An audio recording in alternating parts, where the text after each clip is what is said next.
전반에 걸쳐서 윤리의식이 참 많이 사라져 있구나라는 것을 보게 됩니다. 최고의 윤리와 청렴을 지내야 될 대법원장이 여러 가지 사건에 연루되어서 사법농단으로 말미암아 구속의 위기에 처해 있습니다. 더 마음이 안타까운 것은 그 구속을 피하기 위해서 자기가 조사받은 그 시간보다 훨씬 더 많은 시간을 들여서 진술을 들여다보았다라는 그 소식이 더욱더 마음이 아파오게 되는 요즘 시대인 것 같습니다. 또 어느 한 선수는 코치에게 폭행을 당하였을 뿐만이 아니라 성폭행까지 당하였다라고 자신의 치부를 드러내면서까지 그렇게 공개하였음에도 불구하고 그 코치는 절대로 성폭행을 하지 않았다라고 결정적인 증거가 아직까지 없기 때문에 그렇게 부인하고 있는 것들을 보게 됩니다. 또 어떤 국회의원은 문화재 거리로 지정된 것을 미리 알고서 약 20채 정도가 되는 그러한 건물들을 지인들이나 친인척의 명의로 사들인 것들을 보게 됩니다. 그래서 지금 현 시가로 한 4배 정도가 뛰었다고 하는데 그것이 드러나자 부동산 투기를 한 것이 아니라고 여러 가지 변명을 하고 있습니다. 뿐만 아니라 그 의원은 국립중앙박물관과 민속박물관에 압력을 넣어서 자신이 원하는 그 인사가 되도록 인사청탁을 했다는 그 소식도 함께 전해져 오고 있습니다. 그러자 그것이 불거지자 그 의원은 능력이 있는 사람을 추천한 것뿐인데 그것이 무슨 죄가 되냐라고 그렇게 얘기하면서 결국은 내가 추천한 인사가 되지 않았기 때문에 별 문제가 없다라고 그렇게 얘기하는 것들을 보게 됩니다. 이러한 윤리의식은 우리나라 전반에 퍼져 있다고 봐도 무방할 것입니다.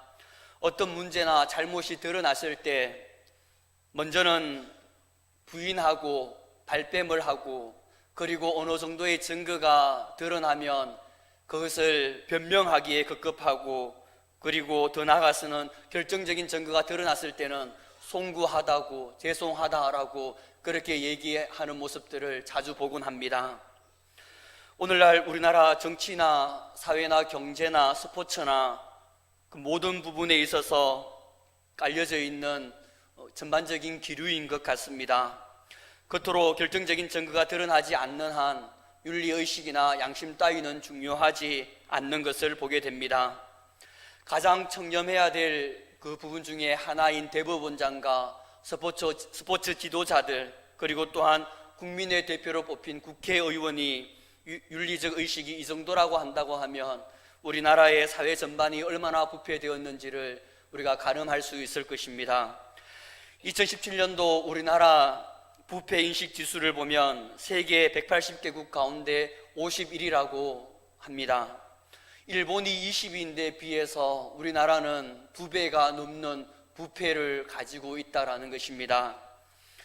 그리고 2017년도 경제협력기구 OECD 나라 35개국 가운데 우리나라가 29위라는 그러한 타이틀을 차지하였습니다. 이렇게 우리나라의 부패 인식 지수가 참으로 높아졌음을 보게 됩니다. 2018년도도 별반 다를 것이 없을 것입니다. 오늘날 우리가 가장 등한시하는 것 중에 하나가 윤리의식과 양심이라고 볼 수 있습니다. 나의 세상적인 이익과 유익을 위해서라면 윤리나 양심은 별로 중요하지 않습니다. 어떤 일로 인해서 수억을 벌 수만 있다고 하면 그리고 또한 성공할 수 있다고 한다면 그리고 또한 내가 권력을 사용해서 내가 원하는 그 무엇을 할 수만 있다고 한다면 양심 따위는 윤리의식 따위는 그리 별로 중요하게 여기지 않습니다. 그렇다면 오늘 우리 그리스도인들은 어떨까 한번 생각해 보았습니다. 그리스도인은 최고의 윤리의식을 가져야 하고 또 양심에 민감하게 반응해야 되는데 과연 우리는 지금 그렇게 살아가고 있는지 한번 살펴보았으면 좋겠습니다.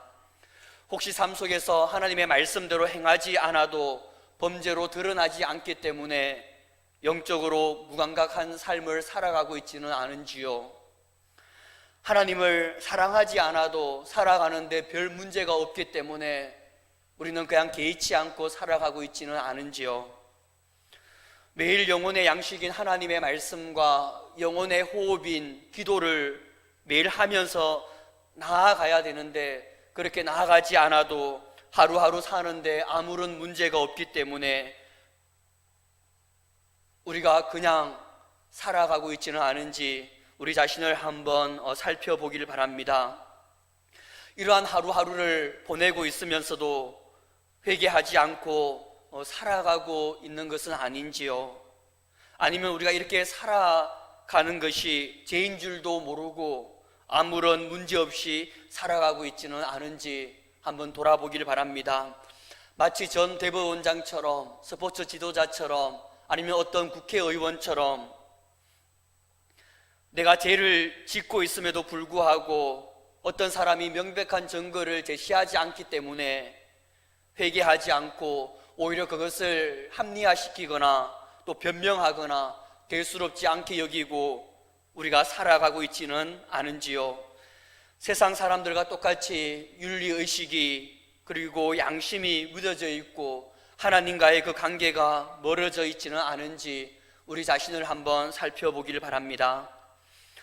우리가 하나님께 죄를 지은 것을 알고서 정말 진심으로 회개하며 나아갔던 적이 언제인지를 한번 우리가 기억해 보길 바랍니다.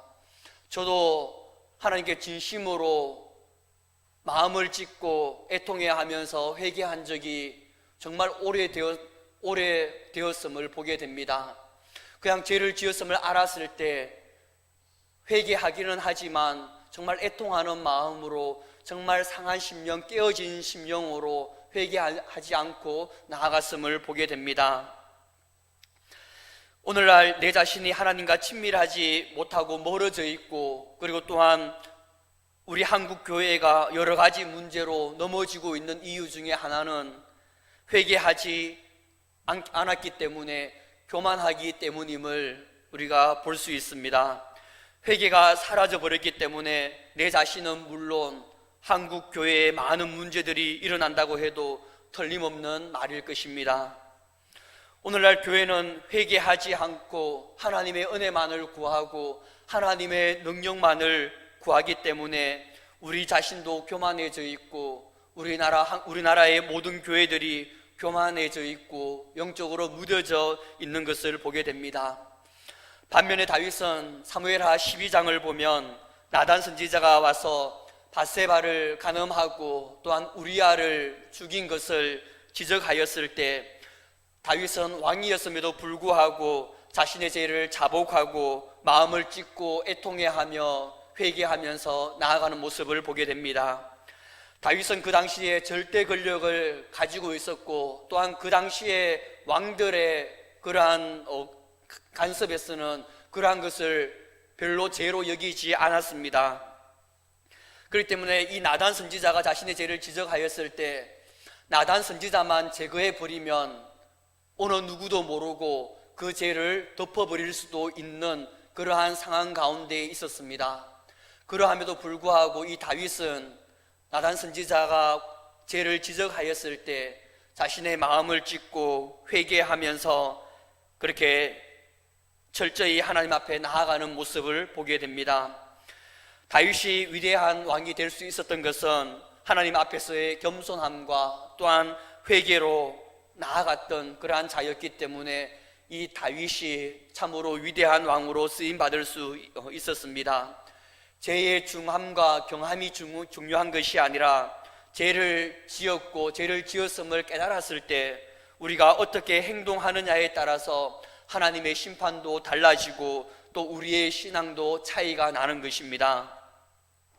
죄의 크고 작음이 중요한 것이 아니라 작은 죄라도 그것을 깨달았을 때 겸손하게 회개하며 나아가느냐, 아니면 작은 죄이기 때문에 별로 대수롭지 않기 때문에 그냥 넘어가느냐에 따라서 우리가 하나님과의 관계가 달라지게 되고 또 우리의 신앙도 달라지게 되는 것입니다. 누구나 다 한순간에 잘못으로 죄를 지을 수 있습니다. 중요한 것은 그 죄를 깨달았을 때 어떻게 행동하느냐에 달린 것입니다. 우리가 읽은 시편 51편 말씀은 다윗이 밧세바를 범한 후에 나단 선지자가 그 죄를 지적하였을 때 다윗이 마음을 찢고 애통하는 마음으로 철저히 회개하면서 지은 참회 시가 바로 시편 51편 말씀입니다. 다윗이 어떻게 나아갔느냐고 하면 다윗은 먼저 자신의 죄를 용서해 달라고 철저하게 하나님 앞에 회개합니다. 1절에서 2절에 보면 하나님이여 주의 인자를 따라 내게 은혜를 베푸시고 또 주의 많은 긍휼을 따라서 나의 죄를 깨끗하게 해 달라고 그렇게 간구하는 모습을 보게 됩니다. 또한 5절에 보면 내가 죄악 중에 출생하였습니다 라고 그렇게 얘기하면서 내가 원래부터 죄인이었다라고 자신을 낮추고 있고, 또한 7절에 보면 우설초로 나를 정결케 해 달라고 하나님께 간구합니다. 나병 환자, 한센병이 치유받았을 때 아니면 시체를 만졌을 때 우설초로 정결케 하는 그러한 갈례가 있었는데 그것을 다윗은 기억하면서 우설초로 나를 정결케 해 달라고 그렇게 하나님 앞에 자신의 마음을 찢고 애통해하며 철저히 회개하면서 나아가는 모습을 보게 됩니다. 또 다윗은 그 철저하게 회개할 뿐만이 아니라 두 번째로 자신을 새롭게 해 달라고 간구합니다. 10절에서 11절 말씀을 보면 하나님이여 내 속에 정한 마음을 창조하시고 내 안에 정직한 영을 새롭게 하소서. 나를 주 앞에서 쫓아내지 마시고 주의 성령을 내게서 거두지 마소서라고 말하면서 내 안에 정결한 마음을 창조하시고 내 안에 정직한 영을 새롭게 해달라고 그렇게 하나님께 간구합니다. 다시는 죄를 짓지 않도록 내 마음을 새롭게 하고 깨끗하게 해달라고 그렇게 말을 합니다. 내 죄를 통하여서 주의 성령이 떠나지 않게 하시고 주의 성령이 나를 온전히 주장할 수 있도록 해달라고 하나님 앞에 자신의 죄를 용서해달라고 간구할 뿐만이 아니라 자신을 새롭게 해달라고 구하고 있는 모습을 보게 됩니다. 다윗은 또한 마지막으로 한 걸음 더 나아가서 자신의 죄를 용서해 주시면 내가 앞으로 주의 영광을 위해서 살아가겠다라고 다짐합니다. 13절에 보면 그리하면 내가 범죄자에게 주의 도를 가르치리니 죄인들이 주께 돌아오리이다 라고 그렇게 얘기하면서 주의 말씀을 가르치며 많은 죄인들을 하나님께로 돌이키겠습니다 라고 그렇게 고백을 하고 있습니다. 만약 내 죄를 용서해 주시고 내 안에 정결한 마음을 다시 한번 회복시켜 주시면 제가 주님의 영광을 위해서 앞으로 살아가겠습니다 라고 그렇게 결단하면서 나아가는 모습을 보게 됩니다. 우리가 죄를 지었을 때 중한 죄나 가벼운 죄나 그 죄를 깨달았을 때는 우리도 이 다윗처럼 하나님 내 죄를 용서해 주시고 내 안에 정직한 영을 다시 한번 새롭게 해 주시고 하나님 그렇게 해 주심으로 말미암아 제가 이제는 주님을 위해서 주님의 영광을 위해서 살아가겠습니다 라고 그렇게 회개하며 결단하며 나아가는 우리 모두가 되기를 주님의 이름으로 축복합니다. 다윗은 하나님께서 진정으로 원하시는 것이 무엇인지 깨달았습니다. 16절에서 17절 말씀을 보면 다윗은 이렇게 얘기합니다. 주께서 제사를 기뻐하지 아니하시나니 하나님께서 구하시는 제사는 상한 심령이라 하나님이여 상하고 통회하는 마음을 주께서 멸시하지 아니하시리이다 라고 그렇게 얘기합니다. 우리가 죄를 지었을 때 하나님께서 우리에게 원하시는 것은 내적 마음의 그 심령의 고백이 결여된 그러한 형식적인 어떠한 회개의 기도나 아니면 예배나 헌물이 아니다라는 것입니다.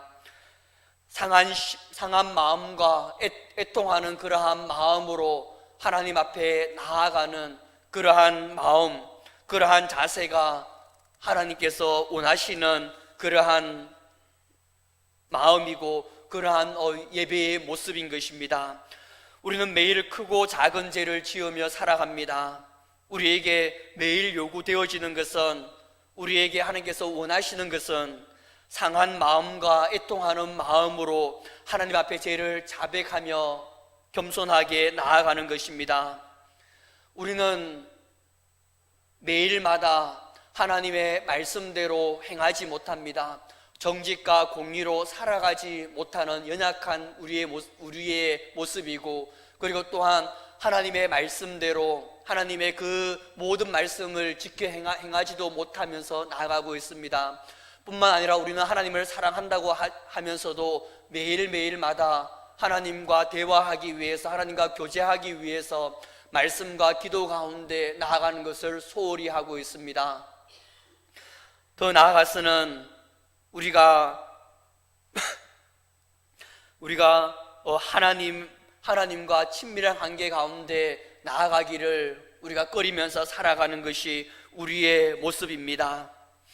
그러므로 우리는 매일 밤마다 하루를 돌아보면서 회개하면서 나아가야 됩니다. 죄의 크고 가벼운 것, 그것이 중요한 것이 아니라 내가 죄를 알았을 때는 내가 하나님의 말씀과 내가 다르게 살아갔다고 한다면, 내가 하나님의 말씀대로 하나님을 사랑하지 않았다라는 것을 우리가 깨닫게 된다면, 우리는 매일매일마다 우리를 자신을 돌아보면서 회개하면서 나아가야 됩니다. 그러한 삶을 살아갔을 때 우리는 겸손하게 됩니다. 우리가 회개하면서 나아갔을 때 그 회개가 우리에게 유익을 주는 것은 크게 두 가지라고 얘기한다고 하면, 그 중에 하나는 우리를 겸손하게 만드는 것입니다. 우리가 매일 밤마다 우리 자신을 돌아보면서 회개한다고 하면, 그 회개에는 우리의 연약함을 하나님께 아뢰는 것이고, 또한 우리가 연약하기 때문에 하나님의 은혜가 필요하다라고 그 하나님의 도우심을 간구하는 그러한 기도가 매일마다 이루어진다고 하면, 우리는 겸손한 자가 될 수밖에 없는 부분들입니다. 그렇기 때문에 우리가 날마다 회개하는 그러한 자의 모습에는 항상 겸손함이 동반되는 부분들을 보게 됩니다. 또한 회개하면서 나아간다고 하면 가장 중요한 것 중에 하나가 하나님과 친밀해지는 것입니다. 하나님은 회개하며 하나님의 은혜를 구하면서 겸손하게 나아가는 자들을 기뻐하시고, 그들에게 자신을 드러내주시고 그들에게 자신을 보여주십니다. 상한 심령으로 겸손하게 나아오는 자들에게 하나님께서는 그를 기뻐하시면서 그 안에 자신을 드러내기를 기뻐하시면서 자신의 모든 것들을 더욱더 충만하게 그렇게 계시하시며 나아가는 분이 우리 하나님이십니다. 우리가 매일 밤마다 하루를 돌아보면서 나의 연약함과 죄들을 진실로 회개하면서 나아가서 하나님 앞에서 항상 겸손한 삶을 유지하는 그러한 자가 되길 원하고, 또한 하나님과 더욱 친밀한 관계 가운데 거함으로써 우리가 하나님과 날마다 동행하는 그러한 자가 되기를 주님의 이름으로 축복합니다. 결론을 맺겠습니다. 세례 요한도 그렇고 예수님도 그렇고 사역을 시작할 때 가장 먼저 선포한 말씀이 회개하라, 천국이 가까이 왔느니라 라는 그러한 말씀입니다. 이스라엘 백성들은 선민 사상을 가지고 있었기 때문에, 하나님께서 우리를 택하였기 때문에 우리는 다 구원을 받을 것이라고 확신하고 있었습니다. 뿐만 아니라 아브라함의 혈통으로서 그렇게 지원받았기 때문에 구원은 따놓은 당상이라고 여기면서 그들은 착각하고 있었습니다.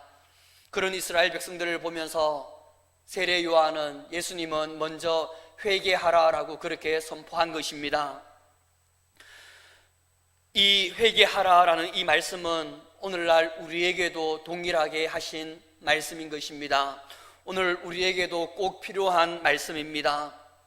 왜냐하면 오늘날 우리는 회개하는데 너무나도 우리가 소홀히 하고 있고, 또한 우리가 죄인 줄도 잘 알지 못하고 나아가는 경우가 참으로 많이 있기 때문에 회개하지 않고 나아감으로 말미암아 우리가 교만해지고, 또한 우리나라 교회들이 교만해져 가는 모습들을 보게 됩니다. 저 자신을 돌아봤을 때도 동일하게 교만해져 가는 모습들을 보게 됩니다. 오늘날 세상은 윤리의식과 양심이 점점 더 사라져 가고 있습니다. 죄를 지어도 회개하는 것이 아니라 먼저 확실한 증거가 나오지 않는 이상에서는 그것을 부인하고 발뺌하라라고 그렇게 우리에게 요구하고 있고, 그리고 또한 피할 수만 있다고 하면 피하고 변명할 수만 있다고 하면 변명하여서 그 죄의 올무에서 벗어나라라고 가리키고 있습니다. 그러나 하나님은 우리에게, 또한 하나님께서 우리에게 원하시는 것은 죄를 지은 것을 깨달았다고 한다고 하면 그 즉시 상한 마음으로, 상하고 통회하는 마음으로 내 앞에 나아오라라고 그렇게 말씀하고 있습니다. 그렇게 나아온다고 하면 내가 너의 모든 죄를 다 용서해 주시고 다시 한번 너의 마음 가운데 정한 마음을 창조하고, 또한 내가 너를 나의 나라를 위해서, 나의 영광을 위해서 살아가게 하겠다라고 오늘 다윗의 고백을 통하여서 우리에게 말씀하고 있습니다. 그러나 불행하게도 우리는 매일 크고 작은 죄를 지으면서 살아갑니다. 하나님의 말씀대로 정의와 공의로 행하지 못하고 내 마음에는 죄된 마음을 품고 엄난한 마음, 교만한 마음들을 품고 시기와 질투하는 마음을 품고 살아가곤 합니다. 하나님을 입으로 사랑한다고 하지만 진정으로 삶 가운데서 하나님을 사랑하는 그 증거로서 말씀과 기도와 예배 가운데 나아가지 않는 것이 우리의 삶인 것입니다. 그러므로 우리는 매일마다 밤마다 하나님께 회개하면서 나아가는 삶이 우리에게 요구되어지고, 우리가 밤마다 하나님께 회개하면서 나아간다고 하면 우리의 삶은, 우리의 마음은 겸손해지며, 그리고 또한 하나님과 친밀한 관계 가운데 거함으로써 더욱더 하나님 안에 거하고, 또 하나님께서 겸손한 자를 높여주신다고 하셨으니 우리를 결국은 높여주시는 것들도 나중에 경험하게 될 것입니다. 우리 모두가 날마다 하나님께서 원하시는 그러한 삶을 살아가기를 원합니다. 겸손하게 회개하면서 나아감으로써 우리가 하나님과 함께 동행하는 삶, 정말 하나님께서 찾으시고 하나님께서 원하시는 그러한 마음을 소유함으로써 하나님께서 우리를 보시면서 기뻐하시며 우리를 하나님의 영광을 위해서 귀하게 그렇게 사용하는 그러한 우리 한 사람 한 사람이 되기를 주님의 이름으로 축복합니다. 기도드리겠습니다.